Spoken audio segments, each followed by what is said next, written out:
MMA fortune teller, checking in once again, like always during fight week. It's a beautiful Wednesday night down here in South Florida.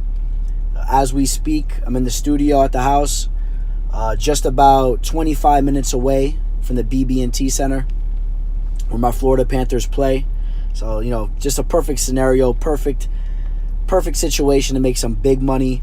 Was able to put in plenty of hours on fight tape all week. We had beautiful weather, not so humid, at least for us, South Floridians. It wasn't that humid. It's just been absolutely gorgeous. And I killed the tape. And like I said, this Saturday, I get to, go collect my money, as I'm watching the fights live right down the street from my house at the BB&T Center. Go Panthers too, man, by the way. Don't sleep on us. Give us a couple years. I'm telling you, we'll be back in the mix. Actually, maybe even next year.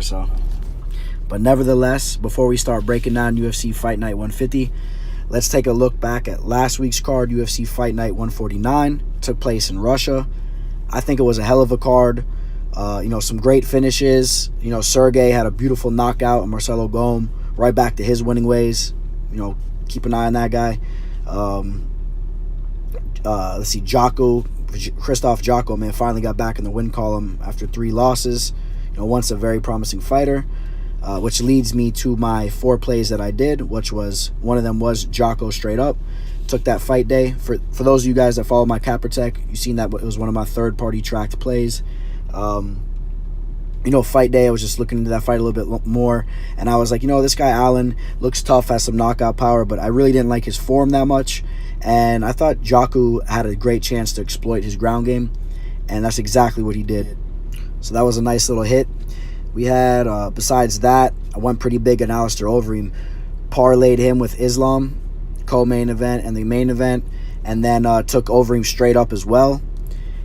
Same thing with him, man. Fight day, I was just really just prying, killing the tape, just ripping the fucking vault open, just, looking at every different video. And you know what I thought about it? The more I looked into it, I was like, this guy Alexi, he's a tough dude. He's going to plot forward. He's going to bring it. But I just don't see Overeem getting caught by this guy. With the way he throws his punches, I didn't see him having the proper form to really just go in there and connect on Alistair's chin. I thought he might try to, smash through his guard or hit him with some body shots, but I knew he wouldn't hit him flush. I didn't see it. And I saw Overeem, I saw the possibilities for him to win this fight a few different ways. There was a rumor that came out that Lineker never submitted him when they used to train together. So, that was, something we had to take into consideration.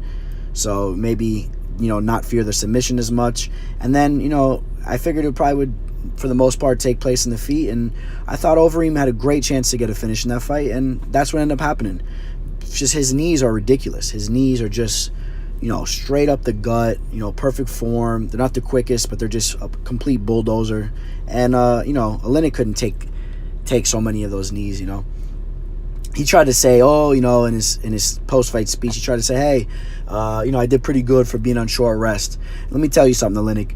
I don't care if you train for 12 months, a fucking whole year.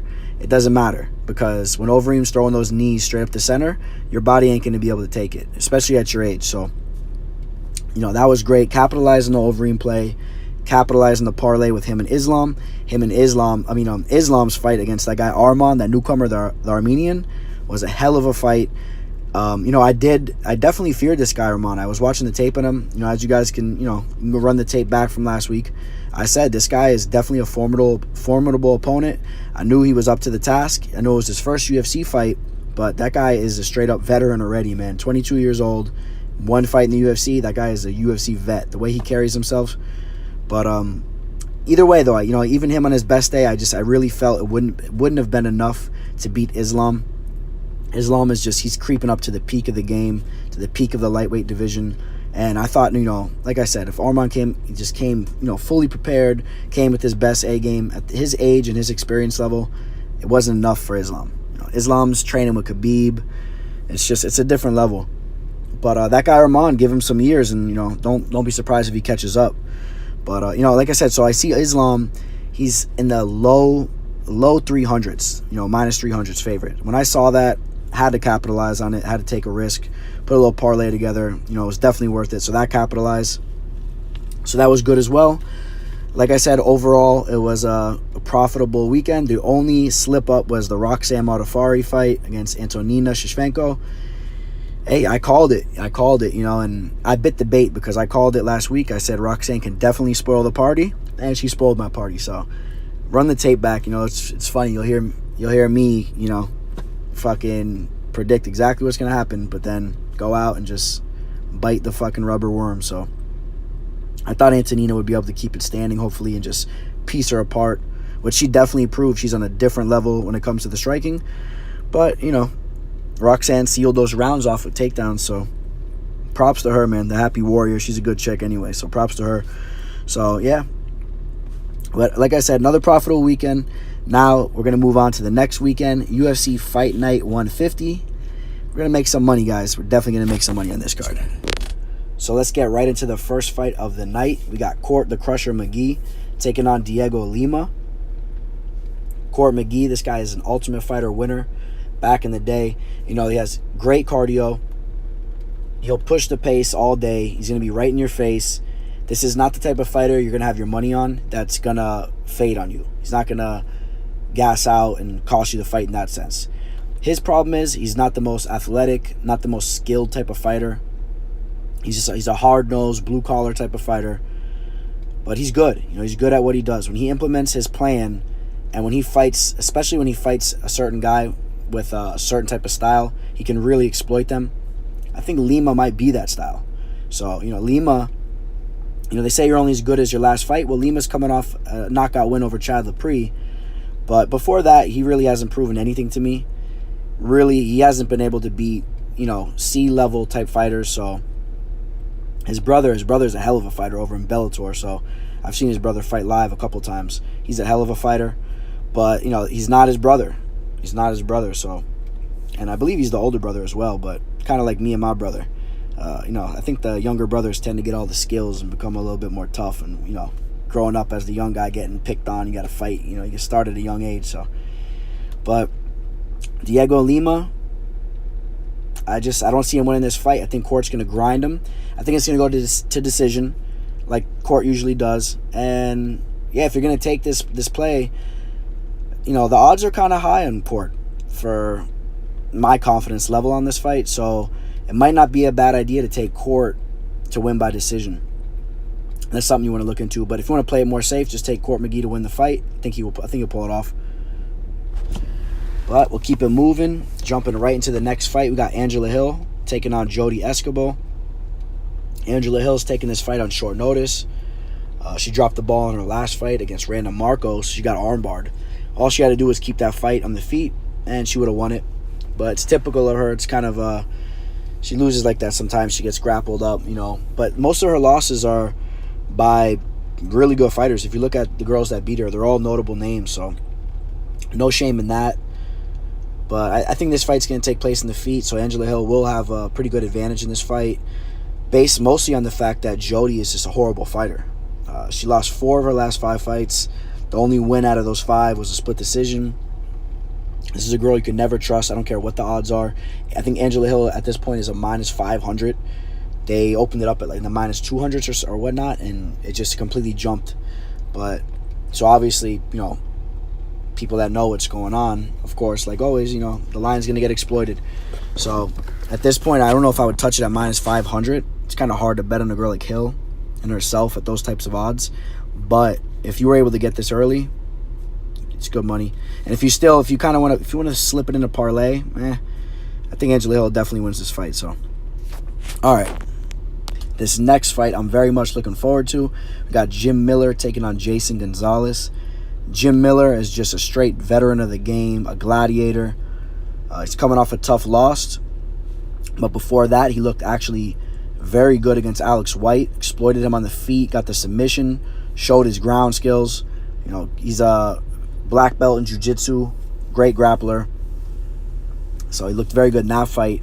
And really, all of his other losses that he's had, he's had a lot of losses, but if you look at the guys that he's losing to, he's losing to all top-notch dudes, or at least recognizable, like solid UFC fighters. You got to take that into consideration. It kind of reminds me of a similar situation of what was going on with Donald Cerrone. A lot of people are doubting Cerrone, and it cost them some money because Cerrone was losing a couple fights. He was getting finished. Looked like his heart was, going. It was, going out the window. And really, once you kind of took a step back and realized it when you let it play out, Cerrone was just losing those fights because he was fighting really, really good fighters. And then you saw what happened. Once you went to the guys that were right around his level, that were still solid, he was beating all those guys. He's looked amazing as of recently. So it kind of reminds me of Jim Miller. I think there's potential for something to be like that. You put Jim Miller against a guy like Jason Gonzalez, this could be his Alex Hernandez. So he might just do the same thing Cerrone did to Hernandez. He's going to do it to him. Just show the difference in skill level. I think Jim Miller wins this fight. Jason Gonzalez he has a very, very strong, hard left body kick, and he can whip it up to the head too. But his hands, he's not the most coordinated type of fighter. Very, very big for the weight class. But he's not the most skilled. If you really watch his fights play out, he clips some guys once in a while, but it's kind of like he's just swinging with his eyes closed. I wouldn't say swinging with his eyes closed, but he's swinging. He throws a lot, puts a lot of output, and then, okay, he hits once in a while. But he's not a very precise fighter. A lot of swing and misses. No shame in his loss to Gregor Gillespie. That guy might be a future champ. He did beat Christo Giagos. He's I wouldn't say a UFC vet, but he's Giagos is he's in the UFC as of now. So he beat Tim Welch also, Sugar O'Malley's coach, pretty good fighter. So he has some guys on his resume, but nothing like a Jim Miller. He has no wins like a Jim Miller. So I think this is going to be a good fight. I think Jim Miller is going to exploit Jason Gonzalez. There's levels to this game, so the pick is Jim Miller. All right, we got some girls throwing it down again. In the next fight, we got the inaugural strawweight champion, Carla Esparza, taking on the ex-Invicta strawweight champion, Virna Jandiroba. This girl, Virna, has very, very good jiu-jitsu. Black belt in BJJ. Looks very promising. She's submitting girls one after another. The only red flag that I could really say is that out of some of the girls that she hasn't finished in her 14-0 career, she went to split decision. I watched what footage I can on this girl. Her jiu-jitsu is really, really just amazing. She might be like the woman's Damian Maia. So we'll see how that plays out. I mean, she has to start doing that, on the UFC stage first, but she definitely has the potential. But she's fighting, maybe this might be the wrong girl for your first UFC fight. Carla is a tough cookie. So I think they call her the Cookie Monster as well, but she's a very tough cookie. If she loses a fight, it's going to be to a top-notch girl. And she's still, even the top-notch girl, she's going to beat some of them too. Has a hell of a resume. If you look at some of the girls she's beat in her day, even some as of recently, but I mean, if you go way back, I mean, she beat the Tisha Torreses, Rose Namajunas, Juliana Lima. She was a decent Muay Thai Brazilian striker. Has a win against Mariana Moroz, who looked good in her last fight. Beat Cynthia Calvillo, very close fight.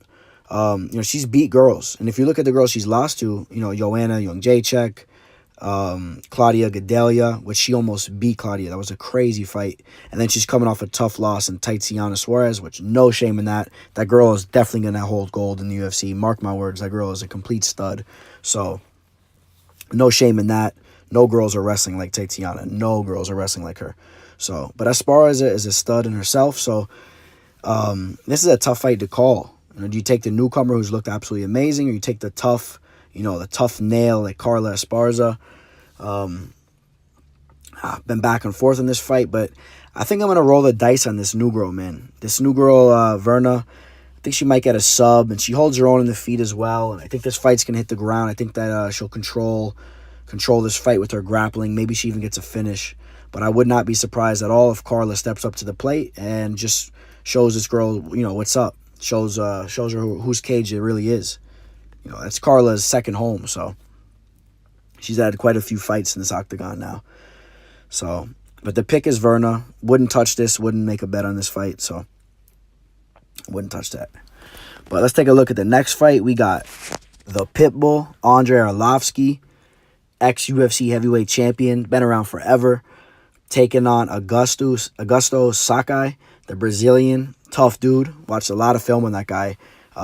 Doesn't look like he has the best cardio, but he hangs around in there and still carries power into the third round. So got to keep an eye on this guy, especially against a guy like Andrei, who's had problems with his chin in the past. He's getting up there in age. So I'm definitely, I'll let you know right now, I'm going to go with the Brazilian Augusto. I think he has a great chance to finish this fight as well. Can get a knockout. But I wouldn't be super surprised if Andrei is able to be crafty in there and survive. You know, he's been on his bicycle a lot as of recently. So he's a well-rounded fighter as well. He's a big dude too. I'll tell you what, a couple of years back, I was getting some shit at Home Depot late night, setting up one of my new places. And I look over to my right, I see this beautiful Russian-looking type chick with this giant guy, you know, giant man. And I look up, I recognize him. I'm like, that's the Pitbull, Andrei Arlovski. I'm like, what is he doing out here in South Florida? I mean, I know I got Top Team right down the street from the house, so I figured he was probably training over there. But he was always a Jackson's guy. So, but he's been, you know, he bounces around, and like, I guess he has a place down here too now. So, this will be, you know, a nice fight for him, and you know, for the fact that he doesn't have to drive far, doesn't have to travel, doesn't have to fly. You know, he could drive right down the street to the arena, I'm sure. So, I can't trust his chin at this point, and Augusto showed me enough on tape that, you know, he can knock anybody out. You know, he keeps going. He keeps going to the third round. He starts to slow down a little bit, but he carries that power. Had a nice knockout against Chase Sherman late in the third.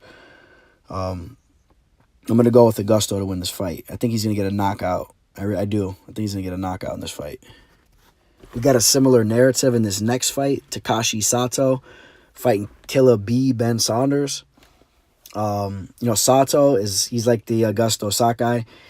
Good striker, gets a lot of finishes, KOs, TKOs. You know, Killer B's like, you know, he's a UFC veteran. He's been around forever. Crafty dude, just like Arlovski. He's going to have to be crafty and intelligent in there to pull this victory off. So I'm actually going to go with Killer B to win this fight. I think mixed with his clinch game and his jiu-jitsu game, I think he has some nice edges in this fight. So I actually think he has a great chance to get a submission. This guy Sato has 2 questionable losses. Questionable, the guy that he got submitted by in his last loss, I don't know, man. Raises a very big red flag. And I would love to see Killer B get this win. You know, I've talked with him a few different times. Cool-ass dude. You know, he trains out of Orlando right now, so not a far drive for him, about a 2.5-hour drive. And he'll be down over here, so he'll be ready to go. And I think he's going to step up to the plate. I think he's going to win this fight. So, a couple different avenues to win the fight. It might be a decision, it might be a submission, it might be a TKO. But don't be surprised if Sato, you know, if he connects with something. Killer B does have a questionable chin. He's up there in age, but I'm going to go with him being the more crafty guy and pulling this victory off. Don't have any money on this fight, but should be an interesting fight. We got some fight of the night potential. And the next fight, Gilbert Burns taking on Mike Davis. Mike Davis, this is a guy, for those of you that are not familiar with him, fought on Dana White's Contender Series against Sodiq Yusuff. It was a very, very good fight. It was actually kind of weird watching these guys fight because watching them, first off, combined, I believe that at the time they might have had like 12 fights. It's crazy that both of them didn't have a lot of fights. But you could tell immediately when you were watching them fight that they were UFC caliber type of fighters. Just the way their striking was, the way they could take a shot, the way they could stuff a takedown. You could just tell very, very high level. And you saw it was a very close fight. Right after that, both of those guys went on to win every single fight they've had since. So, you know, Sodiq's looked very good. Been knocking dudes out left and right in the UFC. And, you know, Mike Davis was the favorite going into those two guys, when that fight, when those two guys were throwing it down. But ever since then, Mike took a short notice fight against this guy, Elvin Leon Brito. TKO'd him, mopped him, beat the shit out of him. And every other guy he's fought, he's finished. So all TKOs, KOs. This is going to be an interesting fight, though, because Gilbert Burns, his striking has been getting better and better with each fight that he has. And his jiu-jitsu game is just top-notch. Black belt in jiu-jitsu. Been training since he's a real young buck. This guy has been looking very, very good as of recently. So this was a hard fight to call because I was very, very high on Mike Davis, waiting for him to get his first fight in the UFC so I can make some easy money. But look what they did. They matched him up with Gilbert Burns. So I'm going to have to go with Gilbert Burns. I think Gilbert Burns can keep up with him in the striking department, but it's going to have a better ground game, better submission game. So, yeah, Gilbert Burns has been looking very, very good. So, and his 3 losses that he's had in his career were all to solid dudes, man. Dan Hooker, Prazeres, Rashid Magomedov. He left the UFC, but very good fighter. So, yeah, I'm going to have to go with Gilbert Burns, but don't be surprised if Mike Davis steps up to the plate. Because this guy, he'll be in the UFC. Whether he wins this fight or loses this fight, he'll be in the UFC for a while. Trust me, that guy will become a solid UFC fighter. And speaking of promising fighters, Roosevelt Roberts, the Predator, coming up in this next fight against Thomas Gifford. This fight is my lock of the entire night. Parlay this fight. Do whatever you want to do with this fight. I don't care what odds you get it at. I mean, obviously, yeah, be careful. Of course, don't let it get out of hand, but if this thing gets up to a minus 500, I would still play it because I think Roosevelt Roberts is going to completely outclass this guy. I was watching fight film on this guy, Gifford. He's just, what can I say, man? This guy, his striking is not even close to par. He has a decent jiu-jitsu game, but he's kind of an opportunist type, simple submission type fighter, gets guillotines. And the guys he was getting them against, he had 2 of them against the same guy. A couple other submissions, but the guys he's been beating, just nobodies. This guy Roosevelt, before he came into the Dana White's Contender Series, really didn't have a lot of big names on his resume either, but you could just see the skill level. This guy, and in his last UFC fight, he submits Daryl Horcher with just a ridiculous standing guillotine. It was a hybrid guillotine, tilting him on the side. Just nasty. Horcher the whole time searching for submissions, trying to bully him in the grappling department, and Roosevelt's just trying to strike with him, but he's like, okay, you wanna grapple? I'll show you how to grapple. And this guy who's probably barely been training jiu-jitsu for a couple years, just submitting guys like Horcher like it's nothing. So a guy like Roosevelt, he's gonna get better every time you see him in the octagon. So don't expect that to be any different. He's only 25 years old. He's going to look better than ever in this fight. He'll look better than his last fight. And this guy, Gifford, I could tell by the way he moves, by the way he fights. I don't care what type of leaps he takes in his game. It's not going to be on the same level as Roosevelt. So, easy money, Roosevelt Roberts. All right, we got some momentum now. The ball's rolling. Let's keep it going. Up next, we got John Lineker, the hands of stone Lineker. This guy, man, like a little cannonball, 5'3", just straight power. Taking on Cory Sandhagen. Cory Sandhagen, I've talked to a few of his training partners. Everyone at his gym over at Elevation Fight Team, very high on this guy. Has nice jiu-jitsu, good striking. He's 10-1. His only loss is a decision against Jamal Emmers, who, those of you guys that aren't familiar with him, he's a good fighter. He really is. We'll see him in the UFC over time. He's a solid fighter. And Cory Sandhagen, it was a wild fight. If you want to run it back, man, it's a cool fight. Check him out versus Yuri Alcantara. That was a fight where Yuri almost had to finish himself, but Cory just shows his perseverance, comes back and gets a TKO himself. That was a hell of a fight. His last fight, he armbars Mario Batista. Just showed, what level his jiu-jitsu game's on. But, hands of stone, man. This guy decapitates people. When he connects, he takes your fucking head off. So, this one's a tough fight to call. I'm wondering if Cory will use his footwork enough to pull off a decision. I don't know. He likes to engage, though, too. So, then back and forth on this fight. It's one I really don't want to touch. I'm going to have to go with John Lineker. I think they're going to engage. And just seeing how Yuri kind of stumbled Cory, because he does like to engage. I think that he's going to give John a couple opportunities to connect, and I think once he connects, I think he might get the knockout. And I'm hoping at least, because that's a fight I'm not betting on, and I would love to watch that fight, watch that live and see a beautiful knockout by Lineker. Because when he knocks dudes out, man, it's a spectacle. It's something to see. So, yeah, I got John Lineker by knockout. Knockout or TKO. Actually, knockout. I think it's not going to be a TKO. I mean, he's going to knock this dude out. At least, like I said, I'm hoping. But don't be surprised if Cory pulls the fight off. This guy, he's a good fighter. So, all right. Look what we got. Another guy that just straight decapitates people. Ian Cutelaba. This guy, I'm high in this guy, man. Ian Cutelaba carries great power, great cardio.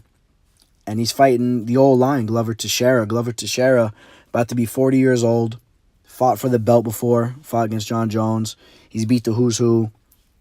Really just a great fighter, well-rounded, good boxing, black belt in jiu-jitsu. I just think he's going to be outmatched in this fight. I think this is more of an age thing. It's a youth thing. This guy, Ian Cutelaba, just has a lot more natural testosterone pumping through his veins, and I just don't think Glover's going to be able to keep up with him. Glover's been looking more pudgy. His chin's gone. This might be the type of fight. It might be like an Anthony Rumble Johnson type of fight. Not that Ian Cutelaba has that type of striking as of now, but he carries the power. And if he'll bring it. If he runs out there and he just connects on Glover, it might be one of those types of nights. So I'm going to go with another knockout in the main card. Ian Cutelaba to finish Glover Teixeira. And keep an eye on the line. Keep an eye on the line because it's a playable fight. Ian's going to win that fight. It just keeps on getting better. Look who we got next. Alex Cowboy Oliveira taking out Mike Platinum Perry. And Mike Perry, this guy's a character and a half.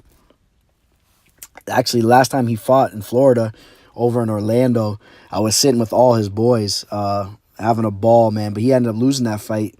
He lost that to Max Griffin. I felt bad, I was hanging out with all his bros. Actually, one of his boys, ex-UFC fighter, I forgot his name, it's slipping my mind. Real tall dude, Alex the Spartan Nicholson. That's his name, Alex Nicholson. I was chilling with all him. He was this little baby. Really a cool bunch of people, a cool group of people. Sometimes I thought Mike Perry rubbed me the wrong way, but he kind of grew on me. He's an entertaining type dude. Not really like one of my type of boys. I don't know what he thinks he is, but he thinks he's something else. But he's an entertaining guy, and he likes to knock dudes out. So he likes to bring the fight. So you can't hate him for that. But he's fighting a guy that likes to bring the fight himself, Alex Oliveira. This guy is a straight cowboy, fucking aggressive. He's gonna fucking come to fucking finish you, or you better finish him because he's gonna keep coming. So Alex Oliveira, man, I think he's gonna win this fight. I think that he's gonna be a little bit more technical. Not that he's the most technical fighter either, but I just think that he'll be more technical and straight down the pipe than fucking Platinum's going to be, because Platinum just goes with those wild hooks. If Platinum connects, though, it's definitely lights out, because it's lights out if he hits anybody. That guy carries power big time. But I just see Alex Oliveira maybe getting some takedowns, too. He's a very crafty fighter. He knows how to fight. He really does. So, had a nice KO against Carlo Pedersoli, his last win. He is coming off a nasty loss, though, but no shame in that. Gunnar Nelson, he's a hell of a fighter. Rear naked choked him. Gunnar just carved him up with elbows from the mount position before he got that finish. But, yeah, Alex Oliveira, he's a good fighter. So, I think you could bank on him winning this fight. Just, I don't know. Maybe not the big bank. Maybe just a piggy bank, because Platinum can knock you out. So, we gotta watch that. But Oliveira's the pick. All right, we got the co-main event next. I love how they threw this fight in there right at the co-main event spot. Greg Hardy taking on Dimitry Smoliakov. The reason why I say I love how they threw this fight in is because it's going to be a first-round knockout for Greg Hardy, and it's really going to set up the main event. It's going to get everyone pumped up. Great way to end the night. Greg Hardy, man, what can you say about this guy? He gets kicked out of the NFL for beating up women. Now he's just beating the shit out of fucking guys in the UFC, and all types of mixed martial arts events. This guy, Dimitry, is the next one on the list. This guy, Dimitry, he's not up for the task. He's really not. This guy's been knocked out by Cyril Asker. This guy got rear naked choked by Luis Enrique. He's coming off a nice little Kimura win, but I don't know. I don't even know who that guy is that he beat. Greg Hardy's going to take his head off. This guy, Greg Hardy, he's an athletic freak. He's an NFL player, ex-NFL player. These guys are the cream of the crop when it comes to athleticism in the USA. And it's funny because kind of reminds you of kind of like the different stages that the UFC's went through. In the beginning, the UFC was just, strictly wrestlers. The decent fighters mostly had wrestling backgrounds. Then you started to see these athletic type of guys start to come in there. Ex-football players, a lot of, guys started coming in. And then nowadays, it's pretty much guys that have been training mixed martial arts their whole life. Those guys are when I'm talking about when we get to the pinnacle of the game. But Greg Hardy's just an athletic guy. That's all he is. He just started training a few years ago. I remember when I read the article, it's like, oh, this Greg Hardy's going to give mixed martial arts a try. Oh, well, he's in the UFC. But when it comes to the heavyweight weight class, it's a little different than other weight classes as well. Heavyweight, you can get away with that. If you're an athletic big dude, you could hop right in, start mixing it up, jump to the top quick. And that's exactly what Greg did. So he's training an American Top Team and one of the best training gyms in the world. So that this guy's just going to get better and better every time he steps into the octagon. Not that he's looked bad at all, just, as of recent anyway. This guy's he's looked great. Not the best technique, but I'm just talking about just straight beast mode. Eventually he's going to bump into some guys that are going to maybe exploit his wrestling and his grappling, but Dimitri's not the guy. He's not the guy for that. They call him the lifeguard, and the lifeguard is just, he ain't gonna save anybody in this fight. He's gonna be needing someone to save him because he's gonna get knocked the fuck out. So Greg Hardy is the pick. First round knockout. Can't wait to see that live. All right, here we go. The main event. Jacre taking on Jacare Souza. Man, I got a love-hate situation with Jacare. I've made some good money off him before. Also, coming off a loss, one of the last times I bet him, not his last fight, but prior to that, when he lost to Kelvin Gastelum, that split decision, kind of just faded on me. A little disappointed in his cardio. And I think that's going to be something that we're going to be looking forward to, or we're going to be looking at in regard to this fight. 5-round fight, main event. This guy, Jack, is a young gun. Great grappling, especially for Europe, for coming out of Europe. Just great grappling coming from out there. He's like a Swedish, Norway type of guy. I guess he's both. He's like a straight Viking, born in Sweden, but he carries a Norway flag as well. And his striking is just, it's good. He's tough. He could finish you if he takes you down. His ground and pound is ridiculous. Very precise. Carries a lot of power in his ground and pound. And I'm interested to see if he could avoid the submission from Jacare. If, he could somehow get on top and just rain some nasty elbows or just some fucking hammer fists and get a finish. If he doesn't get a finish like that, he has potential to win a decision easily because the later rounds, like I said, I think Jacare is going to fade. And there's always a chance that this guy, he can finish you on the feet as well. He carries power, so, the Joker can get a knockout in the feet. But let's not underestimate Jacare. I think, like I said, I think Jack's going to win this fight, but Jacare, one of the best jiu-jitsu practitioners to ever step into the octagon. He's been knocking dudes out as well. He carries power. But he's 39 years old. He's about to be 40. And I think he's on the decline. And I think that this guy Jack's the real deal. And he's an underdog. Jack's the underdog, and I think he's a good play. So I'm actually going to throw a little something on him. It's not one of my main plays, but I will be throwing a little something on him. I think it's good value, getting him at an underdog price. I think Jack's going to win this fight. And at the very least, I think this fight is a 50-50. So if you got a fight that you believe is 50-50, like I always say, and you're getting it at plus 140, 150, 160, how do you not play that? I think it's worth taking a stab at it. So I won't put too much on it. Maybe just a 1 unit, 2 unit type of play. But if it hits, I'll be happy, put a little bit more money in my account. But that's not my main play. I have another play, kind of messing with it right now. I'll be posting that on my Instagram. You'll see it on my Capper Tech. But Hermansson's one of my small plays, but I have something boiling right now. I think it's a nice play, so I'm going to capitalize on this weekend. Stay tuned because it might not be exactly what you think, and it might be a little mix of different things. But it's a solid play. I think I'm very, very confident in hitting. You'll see. So, but yeah, this card, I'm pumped for this card. So sometimes, you have cards that look amazing on paper that don't end up delivering, and sometimes, vice versa. So we'll see how all these fights play out, but I think they're going to be amazing. I think we're going to see some nasty knockouts, some just straight brawls. So I'm looking forward to this shit, man. I'm fucking pumped. If any of you guys are going to be out there, hit me up. Teller's always down to chill. I'm going to be out there with my posse, just tearing up the stadium, tearing up the arena. You'll probably, if you see some guy terrorizing the arena, that's me, man. The Teller's going to be out there. I'll be fucking posting video on my Instagram, live, the whole night. So make sure you check me out. The Teller. Let's see, anything else? Yeah, like and subscribe, man. Trying to grow the channel, man. Spread the word. Spread the word, guys. And I'll keep making you guys money. I'm telling you. I've been killing it. DM me, man. If any of you guys are looking for any type of guidance when it comes to making your bets, as far as discipline goes, what fights to avoid, hit me up, man. Hit me up. I'm telling you guys. I've been profiting for a long time, and I love helping people out. So, especially people that are similar to me, man, that enjoy watching, a good old fight, and they like throwing a dollar on the floor and see if you could pick up two. So, all right, guys. Teller signing out.